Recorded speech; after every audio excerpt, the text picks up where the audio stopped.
What do you do when you need to make money fast? When you plant seeds, you can't expect your little baby tree to produce fruit in the next couple of months, but sometimes we need our business to make money in order to survive and pay rent and buy groceries. My whole philosophy of business is that it's better to have a financial runway set in place ahead of time where you have a savings account or someone helping support you, or you have a separate job that is paying the bills while you're working on your business, so that you do not have the pressure of trying to make something happen ASAP in order to not starve. But sometimes life does not give you all of those nice little ducks in a row to make that happen. So in my life personally, my husband and I have been living with his mother, and she's been very gracious to allow us to stay here. But it kind of seems like maybe some personal relationships are starting to go downhill, and we have both come to the conclusion that it's time for us to find our own space. And in order to do that, we definitely need to have the income in order to feel comfortable renting, because our area is pretty high in rents and always going up. And they want like proof of 3 times rent as your income. So that's a significant chunk of change. So I have been working on Avocado Entrepreneur, i.e. this channel, and it's going well, but I'm nowhere near the point where I can say, yes, baby, let's just rent an apartment and I'll be able to cover it. Because at this point, Avocado Entrepreneur as a brand is not making any money. And all of the money that I am making is coming from my accounting service, Above Board Bookkeeping, which is a separate brand within my same business. So I can't work, and try to make Avocado Entrepreneur take off in the next month in order to be able to apply for apartments. It's just not going to happen because I don't have an audience, really. I have some people on school that are my friends, but there's not a whole lot of them. I'd say less than 20 that I talk to regularly. I have maybe 25 people on an email list that I have never emailed. I have one YouTube channel, this channel, which currently has 3 subscribers. Putting pressure on myself to make Avocado Entrepreneur work and make money is an unreasonable expectation for myself and for Avocado Entrepreneur. So the better option is to focus on Above Board Bookkeeping, because I already have some clients, I already have some revenue, I already have some traction with that. Now, my stats currently for Above Board Bookkeeping is I have 2 clients. So I just got a client that's a project, one-time project. I have 2 recurring monthly clients, and I just lost a recurring monthly client. So my recurring monthly revenue is $550 a month gross, which means that I have to take out taxes and profit and owner's comp before I get my operating expenses off of that number. So obviously that's not enough to live on, much less really run a business on. So I need to get more clients for Above Board Bookkeeping in order to meet operational costs and also make enough that I can take an owner's compensation that would then cover, hopefully, the entire rent, or at least part of it. So in order to do that, I'm working on changing my target audience, my target market for accounting services. So I had been focused on helping online coaches and content creators with accounting, because they do need accounting, but I have not been getting any traction with that niche. Either I haven't found the right way to message in order to attract them, or I'm fishing in the wrong pond,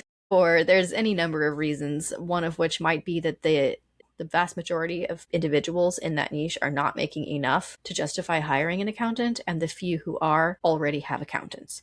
So there's a good chance that I'm probably not going to get much traction breaking into that market. However, the clients that I already have for Above Board Bookkeeping that are doing well are home maintenance, window washing, property management, companies that have products like a clothing line. So what's currently working for me in accounting is focusing on more Main Street type businesses, hands-on trades. And in my area specifically, we have a very large tourism and short-term rental industry. So focusing more on the home maintenance and property management side of things is a much larger available market that I know of right now. The things that are not working for me as far as finding more clients is creating content. I think content eventually will work, but it is a long game. And when you don't have a long time frame, you can't count on the ramp up time that content takes. Email list building is also a long game, so it's working, but not quickly.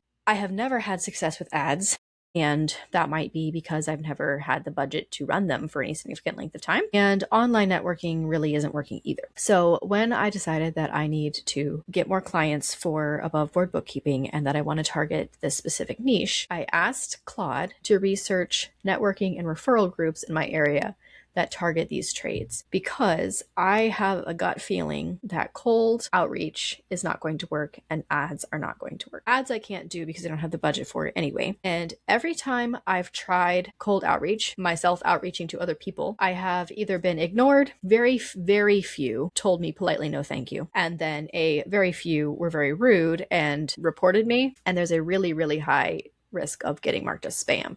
And when people cold email outreach to me, I usually ignore it or mark it as spam. So I don't think that cold outreach is working, at least not for me and my personality. Now, whether the industry says cold outreach still works, I don't know. I have a feeling that the further we get in this age of AI and everything, the more a specific referral will matter. Now, when I asked Claude to do research on the trades industry and niche in my specific area, because this is such a well-documented niche, it was able to find data from data aggregate companies that said that over 50% of the business owners in this niche of home maintenance and property management hire an accountant based on a direct peer referral. So there's actual empirical data that shows that my gut was correct. Cold outreach and ads are not going to reach them. They said less than 7%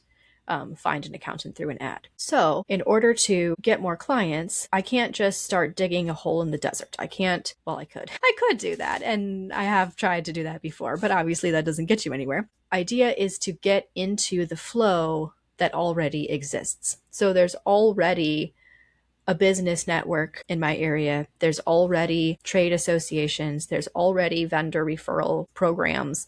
There's already business networking, like Business Network International, BNI. There's already groups set up that I could just plug into something that's already existing as an infrastructure. I don't have to create it myself.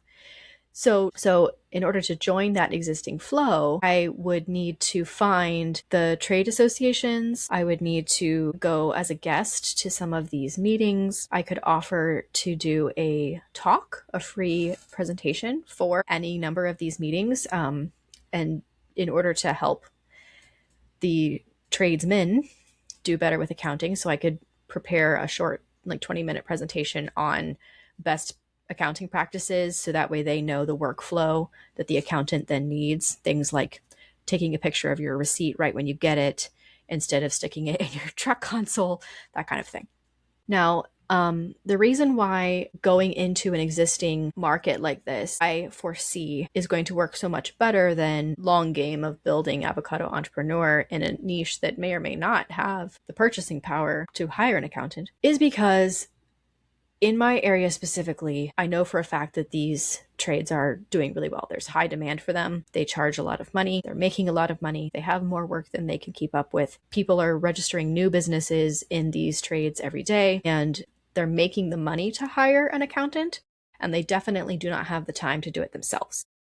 So my services fit into that problem really well. Now, I think this is where Sprout level, which is the level that my business is at, this is where Sprout level gets stuck. You have a good offer, but you don't have anyone to offer it to. And the goal is to get into an existing flow of leads rather than trying to attract them or hunt them. So I've already proven my offer. I know that I can do this work.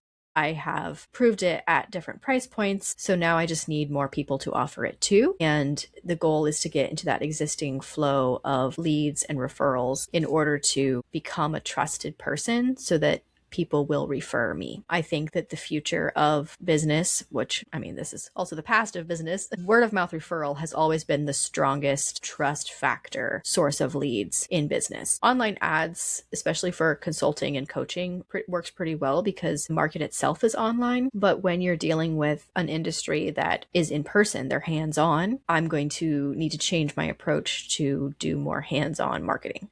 So being in person at meetings, going to trade association conferences, having my little stack of business cards to hand out. So these are old school methods, but they're not out of date methods. They are still very effective in getting more clients. So my goal is to get 10 total clients in the next 3 months. My goal for my personal revenue is to make $10,000 a month personal net revenue.